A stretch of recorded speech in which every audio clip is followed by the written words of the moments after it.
Hi, everybody. Thank you so much for joining us today for this call with Tony Khan to discuss this Saturday's AEW Full Gear pay-per-view live from the Prudential Center in Newark, New Jersey. Just a couple of quick housekeeping items in the interest of time and ensuring that we give as many people opportunities as possible.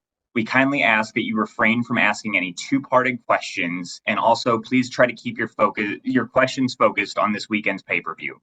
I'm going to turn it over to Tony for some opening thoughts, and then we will open the line for questions. Tony? Hey, everyone. I'm so excited. This is one of my favorite times of the year. I love the Full Gear pay-per-view. I love the holidays, and I love wrestling around this time of the year.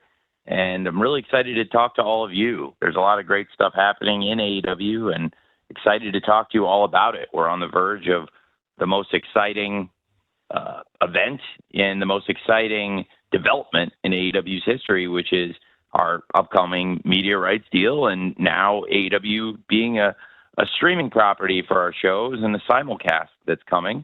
There's a lot of really great things in our future, and the biggest thing in our future right now is Full Gear. It's right in front of us, and I can't wait for Saturday night. I'm excited to answer all your questions, and I'll try to take as many as I can, and if I don't get a chance to take a question now, hopefully I can speak to some of you after the pay-per-view too. But we'll try to get as many as we can right now. Jim, we can fire away. Thanks, Tony. We are going to get started first with Jim Varsalone of the Miami Herald, who will be followed by Jason Powell with ProWrestling.net. I'm curious with all the things going on, especially with the event coming up, and also the Winter Live Events announcement. That was really big. I'm just curious with going into this event and into the new year with all these announcements of all these events coming up and tickets going on sale. Is there any thought of new ways, new marketing ways to get these shows going ahead of time to get the word out for them? Or is it status quo? Well, we're definitely trying to get the word out about our events. That's why we released a schedule with so many great towns and great venues that we're coming to hit through the end of 2024 into 2025. We're really excited about Revolution. That it will be a debut for us in one of the biggest and best arenas in America. I'm really excited about that opportunity. And I think we were going to be visiting a lot of new venues, a lot of great cities we've been to before, and some new places. But absolutely, trying to hit top markets and get the word out about our live events is a top priority to us. And for me personally, that's why I really wanted to see that release out there where people would know what the upcoming shows are going to be and have time to plan and even have time to budget for it as we're going into the holiday season. Thanks, Jim. Thank you, Jim. Up next, we have Jason Powell with ProWrestling.net, who will be followed by Dominic D'Angelo with One True Sport.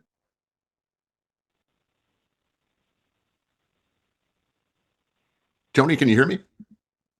Yep. Hey. Hey, I was hoping you could share an update on how Grand Slam Australia tickets are moving, and for that matter, whether you've decided if that event is going to be a pay-per-view, a TV taping, or just a big live event. Well, we're very excited to make our debut there. We have sold thousands of tickets in the market, and it'll be a great debut for us in Brisbane, and hopefully the first of many shows down there. And as far as how it's going to run, I think it will present some challenges in terms of the timing of the event and the time zones as far as presenting it as a conventional pay-per-view here domestically. I think it's something to keep an eye on. One of the great things about our media rights deal now is the opportunity to have our TV shows also their streaming specials. All of the Dynamite and Collision episodes will be on TBS and TNT respectively, but they're also going to live stream on Max, which is really exciting. And I think it's a great opportunity for AEW. And Grand Slam Australia is in Q1, and it's going to be one of the major AEW events for sure. And it was part of the big live events announcement. Of course, we announced some TV shows, and it'll be a little bit of a different cadence for us going to Australia versus a normal TV week. But it'll be a great event, and everyone's going to be able to see it. I think the time zones present some challenges, and asking everyone to pay as a pay-per-view for that. So it's definitely something we're going to make available to our fans here domestically, though, for Grand Slam Australia. Thanks for asking. Thank you, Tony, and thanks, Jason. Dominic D'Angelo with One True Sport is up next and will be followed with a writing question.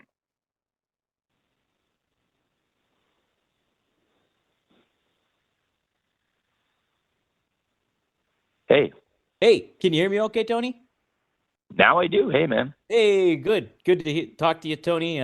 Looking forward to the pay-per-view this weekend. Did want to talk about Chris Jericho as the ROH champion being the Nueve and everything like that.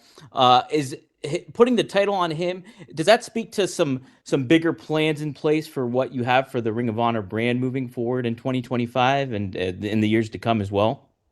Well, Chris Jericho is one of the biggest names in AEW. He's now a 9-time world champion, and any championship he holds, he adds credibility to it. I love working with Chris, and I think Chris is one of the biggest names in pro wrestling. So absolutely, it adds a lot of prestige to Ring of Honor having Chris Jericho as the world champion. And I think it does speak to the ability of Ring of Honor to not only feature top stars in the company, but also potential for media rights excitement around ROH. And there definitely has been some. We've had some serious interest in ROH, and Chris Jericho as a world champion can only help. So that's a great question. Thank you very much. Great. Thank you, Dominic. Up next, we have a write-in from Andrew Baydala with Final Bell Media, and we're going to follow this up with Amy Nemedy from WrestleJoy. So, Tony, here's what I have.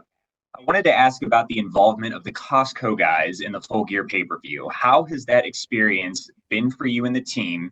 And do you think we'll see more collaborations like this in AEW moving forward to appeal to a different demographic or audience? Well, it's been tremendous. It's been absolutely tremendous. It's something I've enjoyed. I have learned a lot about marketing and entrepreneurship from AJ and Justice. Those guys are tremendous. I really enjoy talking to them. Tomorrow, I'm going to be on Fox Business Network talking about this collaboration with Big Boom AJ. And they've built a great brand. They're a really nice family. It's nice to see a father and son working together. And I think that's part of the appeal. Like, clearly America and people all over the world want to see this father and son. They're having a good time. They like spending time together, and they like watching Justice and the Rizzler grow up. And it's really a nice thing. And I personally have really had my eyes opened to what they've been able to do. It was so cool to hear their name on The Tonight Show and to be featured on The Tonight Show and have AEW discussed on such a prestigious platform. That was really cool. And that's just one example of the kind of high profile media that Big Boom AJ and Big Justice have been bringing to AEW. And we're very excited to have the Rizzler at Full Gear too. I think that's awesome. And it's a great collaboration, and absolutely it's indicative of the kind of great collaborations we want to have with our marketing partners. Thanks for asking. Thank you, Tony, and thank you, Andrew. Amy Nemedy with WrestleJoy is up next, followed by Dave Meltzer with the Wrestling Observer. Amy? Hi, Tony. Can you hear me? Yeah, hi. Hi. So I wanted to talk about Orange Cassidy and Jon Moxley for the AEW World Championship at Full Gear. In the November Rain video package, we really got a deep understanding into the story of both of these men as they're vying for the AEW Championship, but also fighting for the spirit, in a way, of AEW. They're both tied in singles matches. Orange had beaten Mox to retain the International Championship at Full Gear last year, while Mox had beat him to win it at All Out. but they both have gotten darker, grittier, and more intense as they've been sort of embroiled in a battle of psychological warfare. What are the stakes as you see them in this match, and will either man be the same coming out of it? Thank you for your time. Well, that's great. I appreciate you asking. It's a great history with Orange Cassidy and Jon Moxley, and very fitting to come back to Full Gear last year and look back at what's happened since. Jon Moxley and Orange Cassidy are in very different places, and now they're in this World Championship fight. And they're two of the greatest stars ever in AEW. When we launched the company, Jon Moxley stood atop AEW from the very beginning, and Orange Cassidy is somebody who's had a much more methodical rise to prominence. And I think Orange Cassidy does a lot of things methodically. And I am very excited about this match. I think that they represent very different parts of the history of AEW, and then they've intersected in some of these great matches, great moments. They also clashed in front of over 81,000 people at Wembley Stadium in the biggest stadium stampede of all time. I think with Orange and Mox, there is always an opportunity for violence, and I think that this match in particular embodies two different voices in AEW and two historical figures that have great significance in our 5-year run that we've had here in AEW. And I think it'll be a great, great match. And I do think the company will be better off for it. Thanks for asking. Thank you, Amy. Dave Meltzer is up next with the Wrestling Observer, followed by Joel Torres of Contralona. Dave?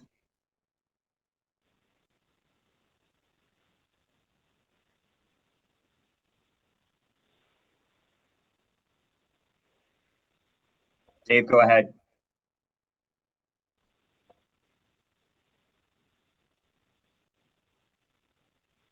Can you hear me? Dave, are you on mute? Can you hear me? Oh, now we do. Hey, Dave. Okay. Hey, Tony, how are you? Hey, good. Thanks, Sam. So, I saw the new schedule and everything, that there's some dates where you're going to be doing, Collision and Dynamite on the same night.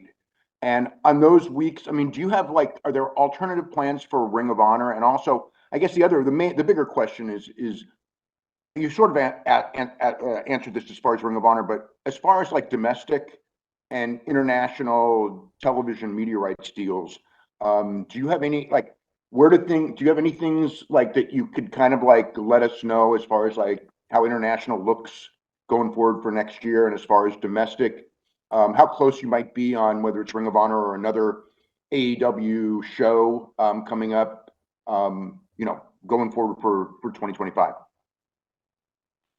Well, it's a great question, Dave, and there's a couple things in there.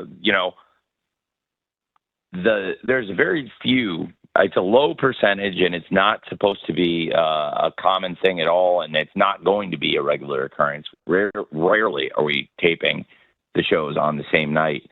The only time where you really see it happen more than once consecutively is around the Australia event, which is a little bit of a different cadence for us, like I said, because we have to film content and then fly the crew internationally, and it's a very long flight and a long trip. So it's not going to be common, and very rarely would we tape those shows on the same night. Typically, it's around an international trip or some special occurrence. So the cadence of taping still is far from final for next year, and there's still great media opportunities out there for AEW, and we're still having a lot of active negotiations about AEW and Ring of Honor. One thing that we know for sure, obviously that schedule of events that we put out for early 25, and of course the events we've already released for late 2024, and we also know that Dynamite and Collision have a very strong home for a long time to come on Max streaming, and also for Dynamite on TBS and Collision on TNT. very, very rarely would we tape those shows together. And the handful of times where you see it, it's around some kind of touring or major event that is conducive to a double taping, which I generally don't want to do. But there are times where it makes sense for scheduling. It's just and that striking that balance is important to me because it's not something I want to be doing very often. I try to do a lot of live dynamites, and for Collision, I think as much as we can keep them as standalone events as possible, it's great. And as you see, the early part of the year when we launch Collision on Max, we've got some great live ones coming up the first few weeks of the year, and then around some of the international shows, there is a little bit of that double taping, but that is definitely not going to be the norm. Thanks, Dave. Thank you, Dave, and thank you, Tony. Joel Torres with Contralona is up next, followed by Ricky Chino with Sports Illustrated. Joel? I want to ask you about Mexico and AEW now broadcasting their shows on Mexican networks. Is part of the plan to go in 2025 to Mexico or other Latin American countries, not as part of CMLL, but as AEW itself? Thank you.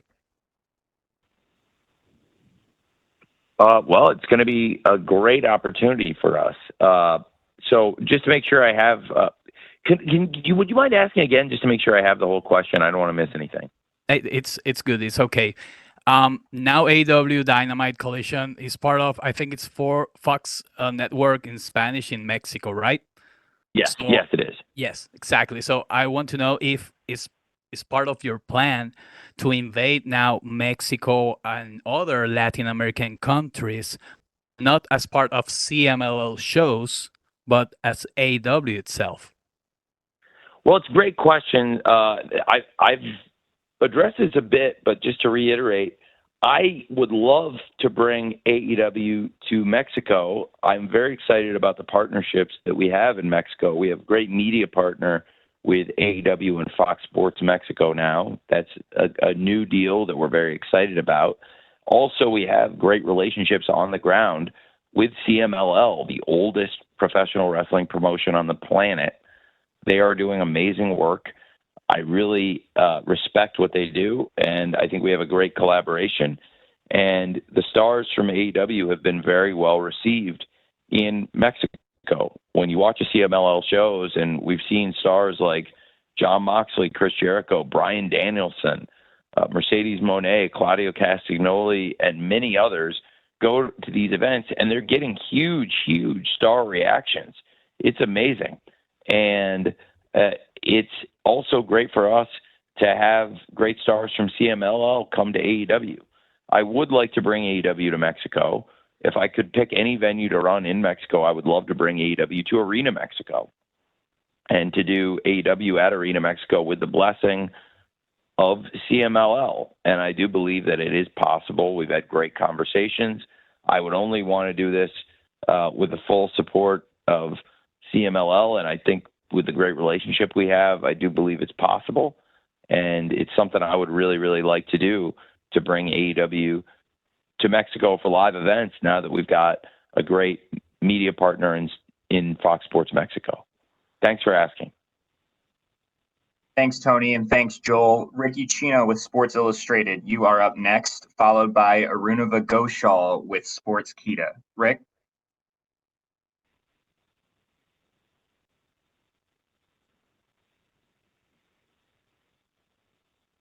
Hello, can you hear me? Hello? Hello, can you guys hear me? Yeah, hi. Hey, so this is kind of out of the blue, so I do apologize asking for somebody who's not on the show this weekend, but I wanted to get your thoughts on Harley Cameron. I'm working on a piece about her, and she is just somebody that is continues to impress me.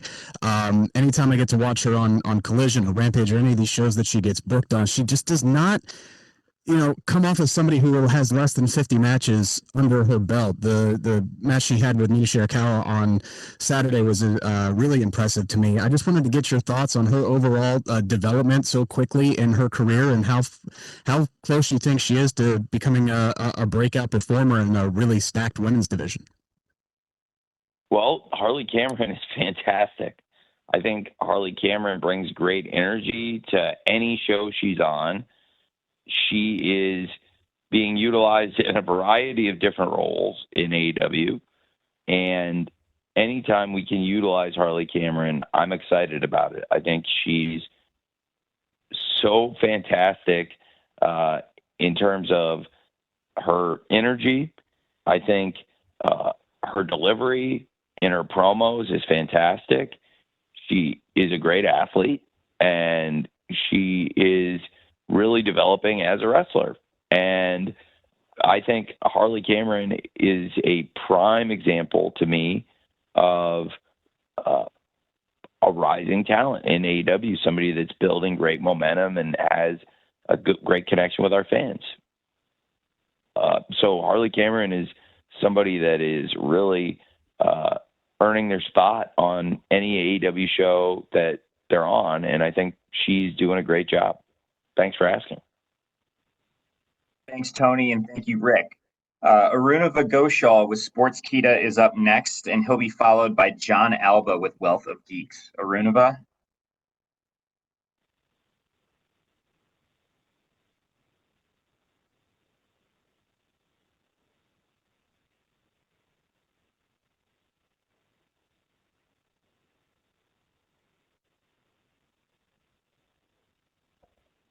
Arunava, go ahead. Sorry for that. Hi, Tony. Hi. Yeah, so sorry to ask something not Full Gear related, but recently we saw the shocking news of Tony Storm announcing her retirement. So just want to know if you had a chance to talk to her, can give us a little bit of detail what's actually going on. Thank you. Well, Timeless Tony Storm has been a great world champion for AEW. I think that reports of her demise have been greatly exaggerated.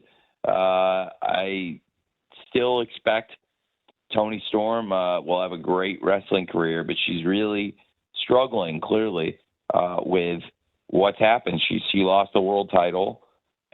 She lost her protege, and I think she feels like she lost everything, and now she's lost. And I hope that Tony Storm can find herself and come back to us here in AEW, because Timeless Tony Storm's a great part of AEW, definitely. Thanks for asking. Thank you, Tony. John Alba with Wealth of Geeks, you're up next, followed by Alex Hunt with Inside the Ropes. John?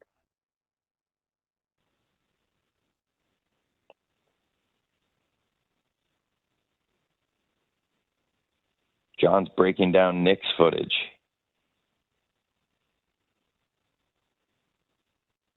Looks like John's audio might have been disconnected. John's watching the New York Knicks. Why don't we go back to John shortly once his audio reconnects, and we will go with Alex Hunt from Inside the Ropes. Alex?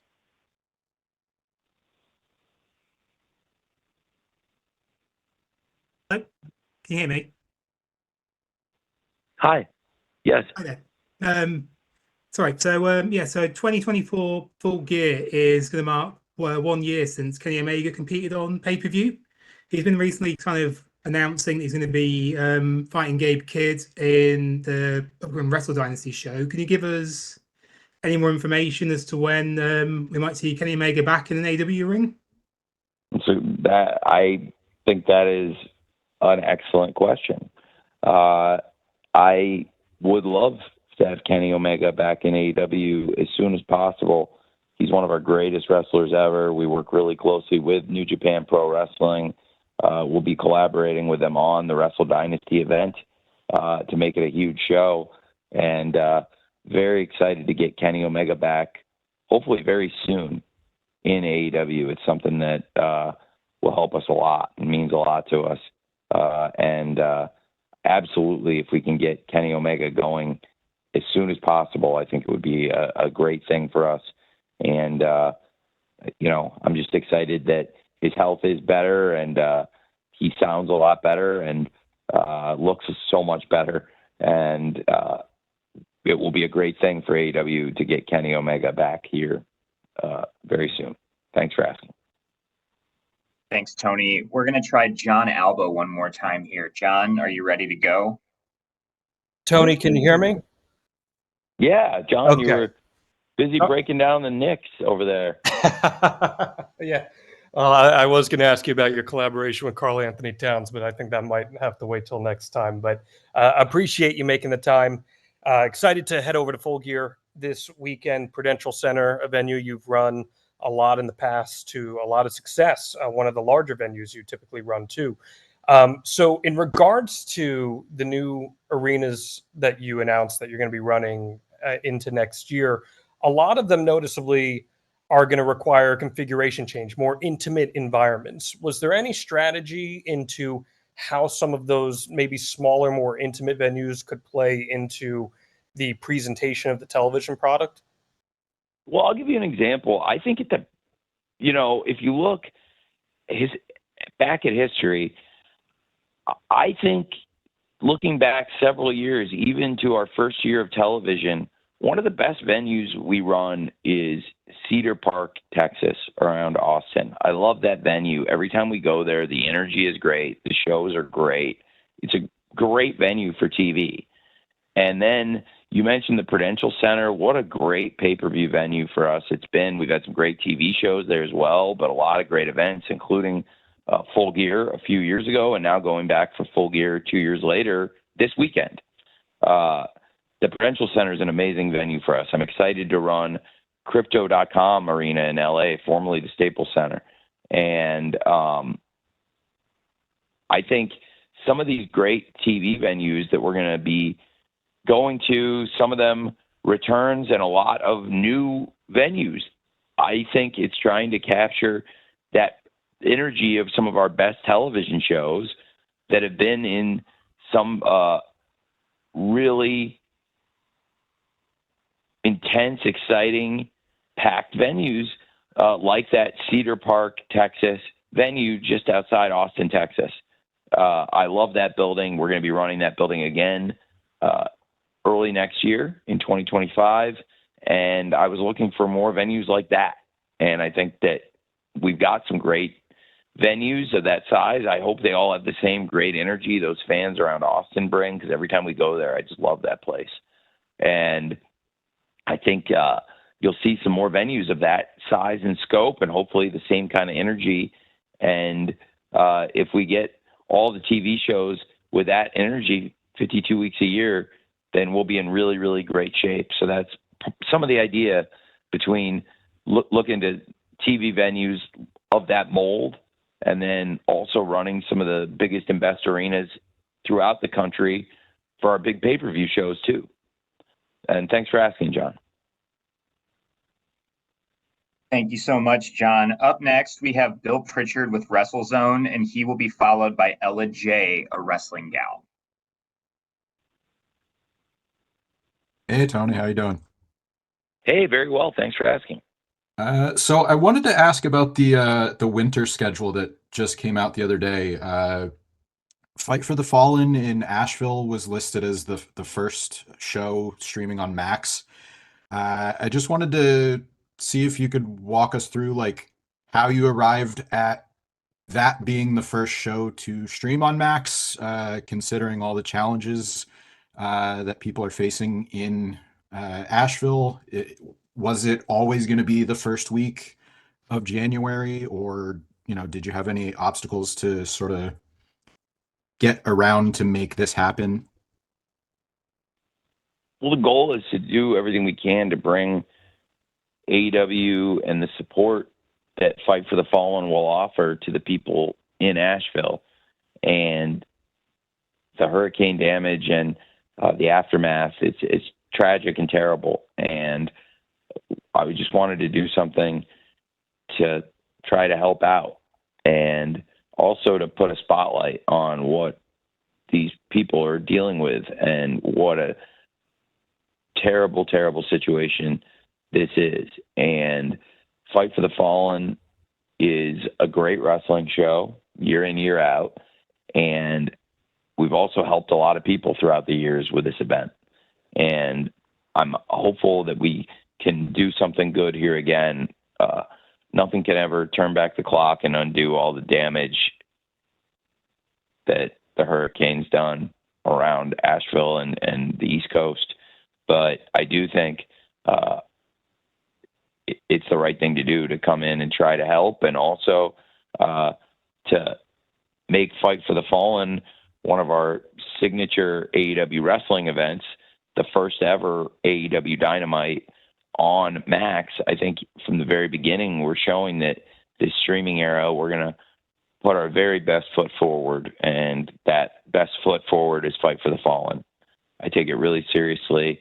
I really absolutely do love this. I love pro wrestling, and being able to use pro wrestling then to do something good to try to help the community is even better.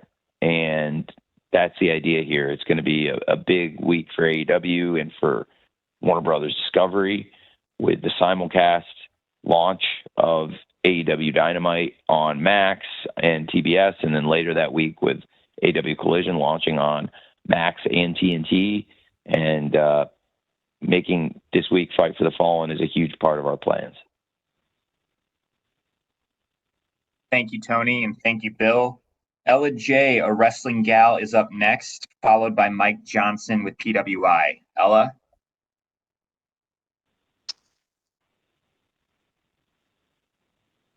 Can you guys hear me? Yeah, hi, Ella. Obviously, Mina Shirakawa will be joining Toni Storm at her AEW Women's Championship celebration. I was wondering if you could shed some light on how long we can expect Mina back in the AEW realm. Specifically, will we see her beyond Full Gear? I am optimistic to keep Mina with us a lot. Mina Shirakawa fits in really well in AEW, and she's been a great part of the show. We'd like to have her here as much as possible. So coming up after Full Gear, I'm optimistic Mina Shirakawa can join us more frequently, and we'll see what that can be as far as her schedule with AEW and Stardom simultaneously. But we have a great relationship with Stardom now. Love working with Stardom and Mr. Okada and the great Bushi Road executives. And Mina Shirakawa is a great star for Stardom, but also now a great star for AEW here in America and all over the world. So I'm glad you asked, because I feel that Mina Shirakawa adds a lot to AEW, and I would like her to stay indefinitely, more regularly, and be with us more frequently. So thankfully, Stardom is open to that, and they've been very kind about opening her schedule up to us. So I expect to see Mina Shirakawa here a lot in AEW going forward. Great. Thank you, Thanks, Tony. Brad. Appreciate it. And thank you, Ella. Mike Johnson with Pro Wrestling Insider is up next, followed by Kristen How are Ashley you? with Pro Wrestling Illustrated. Mike, go ahead. That's Pro Wrestling Insider, actually, PW Insider. Hey, Tony, how are you? Hey, Mike. Doing well. With all the announcements for the first quarter of the year, including the Fight for the Fallen debuting on Max, the one email that we've gotten more than anything is there any update on when pay-per-views may start appearing on Max? Do you have a target date for that yet? And if so, do you have an idea about what the pricing will be on Max versus if fans order on pay-per-view or Triller and other places? It's too soon for me to be able to give an update on that, and a lot of that is in the hands of our amazing media partners, to whom we are very grateful at Warner Brothers Discovery. We have a great relationship there, and it is a blessing to bring pro wrestling back to TBS and TNT, and now launch pro wrestling for the first time ever on Max. I'm really excited about it, and I know that the simulcast of Dynamite and Collision will be something the fans can look forward to kick off 2025. The pay-per-view delivery on Max will require a lot of upgrades and technical work on the back end. I don't want to put a date out there that I'm not really sure on, and I know that there's so much work to be done by the Max engineering team to provide that capability on the pay-per-views. So I will have to punt on the coverage of when that question you asked about when the timing when the pay-per-views will launch on Max, as far as that being the service to carry them. We've got a lot of great pay-per-view providers in the interim now, with Bleacher Report sunsetting the pay-per-view capability. We do have, of course, YouTube, PPV.com, Triller, Fight TV, and all of our cable and satellite providers, a number of other ways to see the pay-per-view in the interim, and really looking forward to when Max gets that delivery system up and running. And I think when it is up and running, we do have a plan for the delivery, including how that will work for the Max subscribers. And it's just a matter of time before we can roll it out. But it's something that will definitely be heading to the fans at some point in 2025. But for the Max pay-per-view delivery system, it could be several months at least, I think. Thanks for asking, Mike. Thank you, Mike, and my apologies. Thank you for correcting me earlier. Kristen Ashley with PW Illustrated is up next, followed by Sean Ross Sapp of Fightful. Kristen?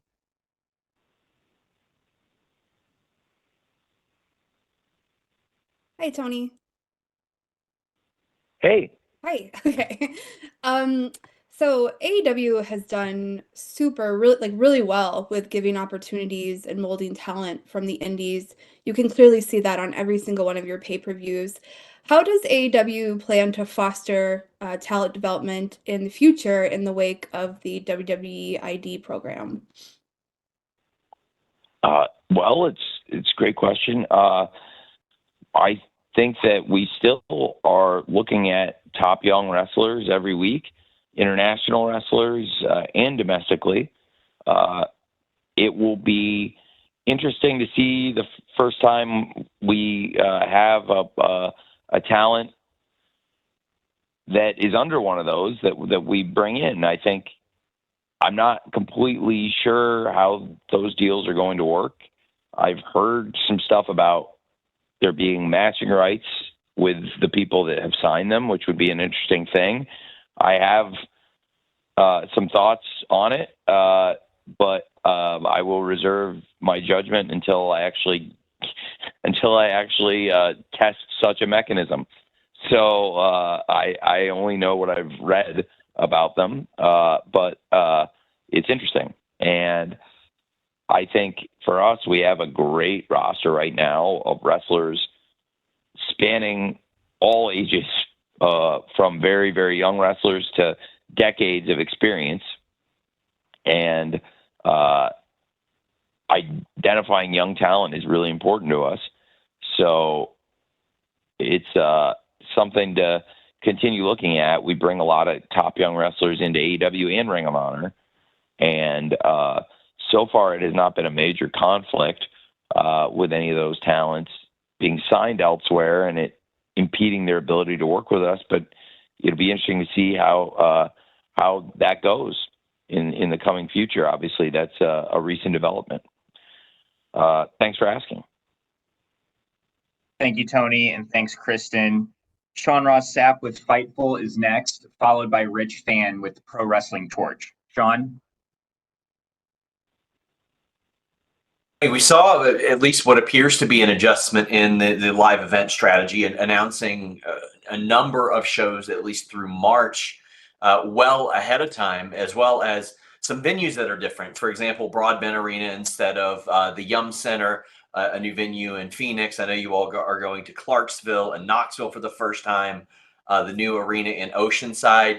What all has went into determining what size venues you should run, how far ahead you should announce them, and the like? Well, it's a great question. I mean, something I've said, I mentioned it earlier on this call, not to be redundant, but I love that venue that we're running in Cedar Park. That venue is coming up, and a lot of the venues are like that. I think that's one of our best TV venues, and every time we do TV there, it's excellent. Also in Cardiff, that venue and the people were excellent. And you can't replicate the people. You can't replicate the people at the TV in August in Cardiff and bring them to all these other markets. Those people were fantastic for the show. And that arena was fantastic, and it was a great night and great go-home TV. And then the shows we've done in Austin, I can't replicate the people. We can bring the show back to Cedar Park, which we're going to do. And I think they do a fantastic job, those fans, every time we're there. And I think there are other venues of that scale that are just great for us, where you get several thousand people screaming their heads off, and it can be a really great experience and different from that huge pay-per-view scale. And I think to get that energy 52 weeks a year, multiple times a week for television, identifying some great venues that can have that really intense energy, and also markets where the fans are going to bring it and bring the energy. That's really important too. So we're looking at buildings and markets where there's belief that the fans can really get it going for us. That's the idea, and the mindset behind that. So I'm very optimistic about these arenas and these fans and these shows. So, we'll see how it goes, but I'm very optimistic about that announcement and the shows we're going to be running in those venues. Thanks for asking, Sean. Thank you, Tony. Rich Fan with Pro Wrestling Torch is up next, and he'll be followed with a write-in from Joey Hayden at the Dallas Morning News. Rich?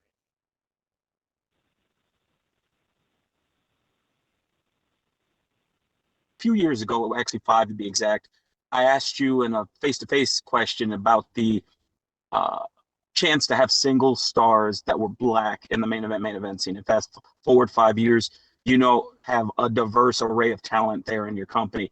I just wanted to talk about how you balance that, because you have these big name free agents like Bobby Lashley or Mercedes, but then you also have folks who you invested in, such as Red Velvet, or even the Ring of Honor champion, Athena, in terms of giving her an opportunity to showcase a side of herself she might not have in other companies. Could you talk through how you've done that and what your plans are for 2025 in terms of just maintaining the balance between all of your roster as you keep growing?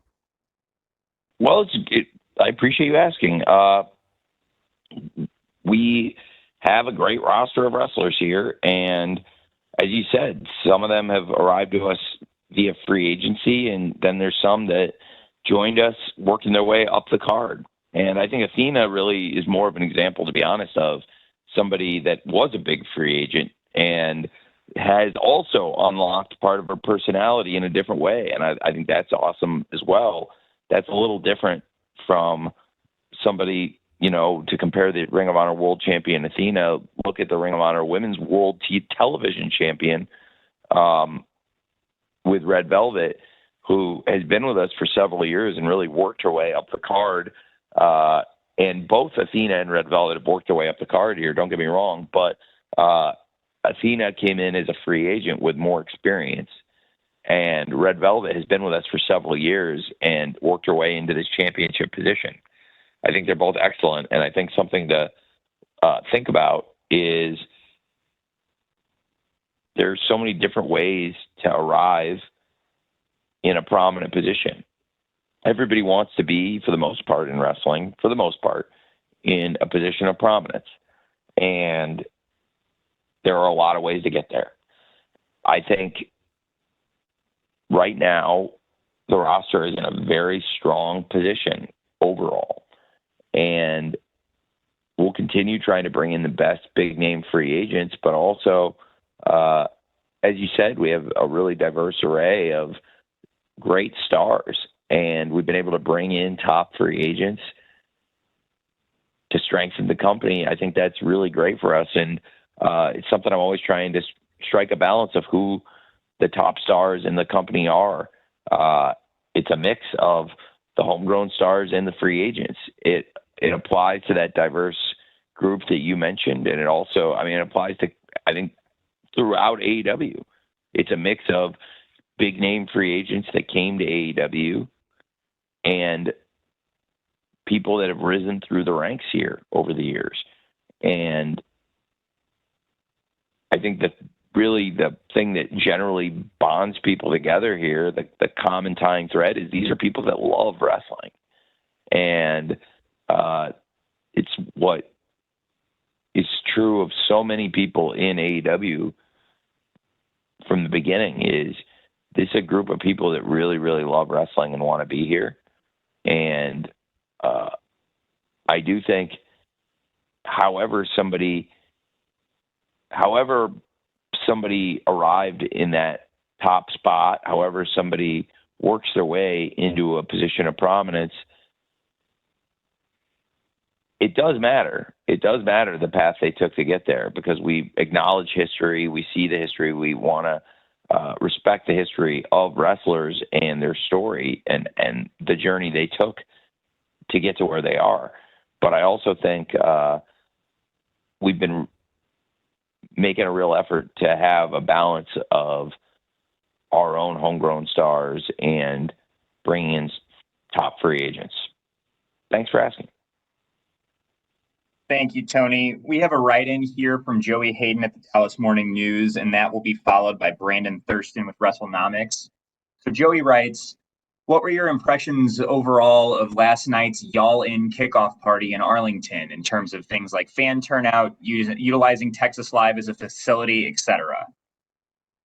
I really very encouraged and excited about what's happening down in Arlington around AEW All In Texas.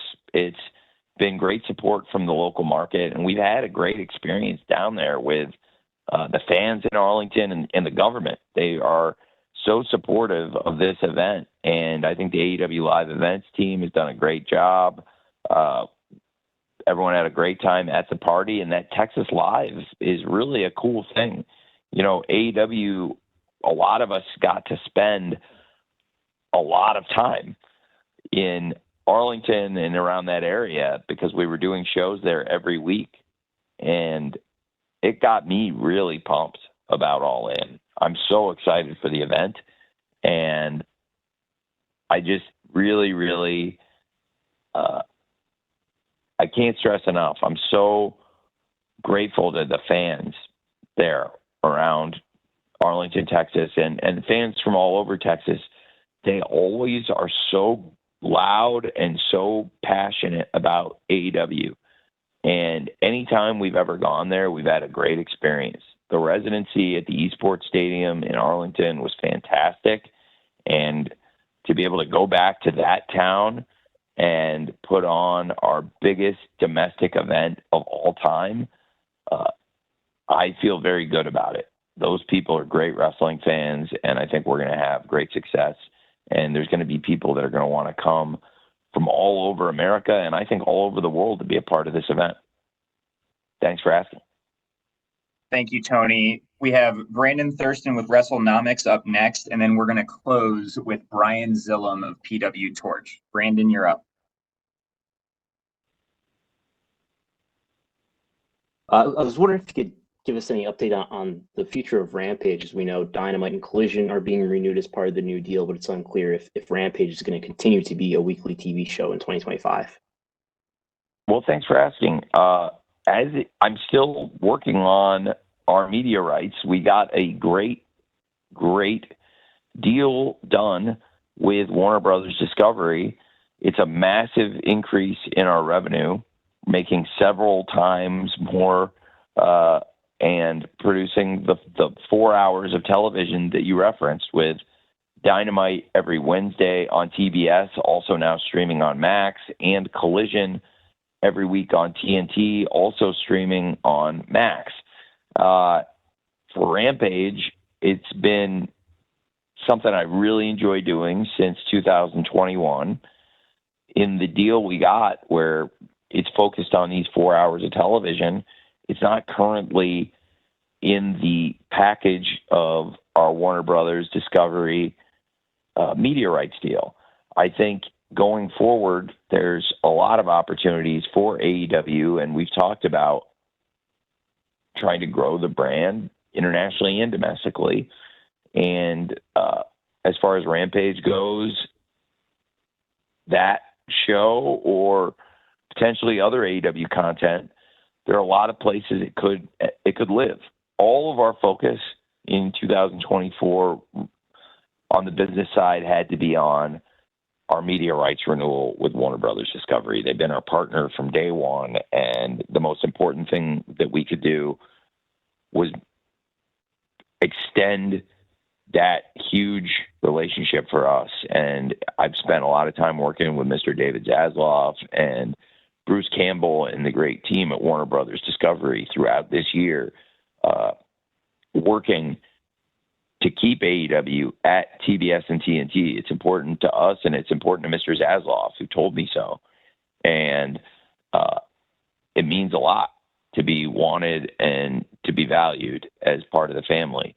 And we got a big media rights renewal with a big increase for AEW, and the revenue puts AEW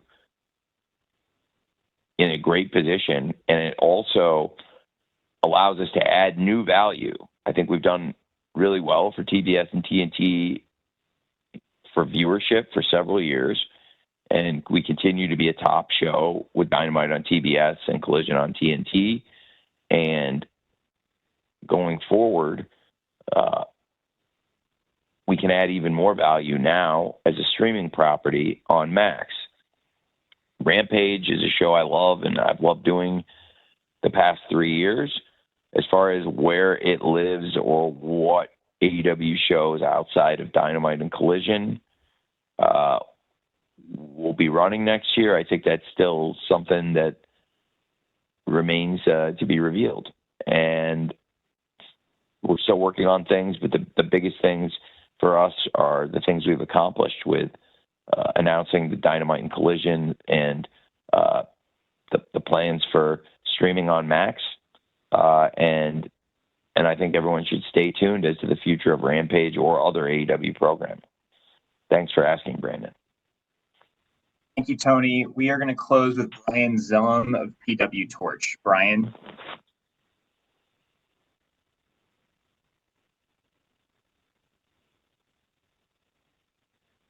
Brian, go ahead. Okay. Tony, can you hear me? Yeah. Hi, Brian. Good to talk to you, Tony.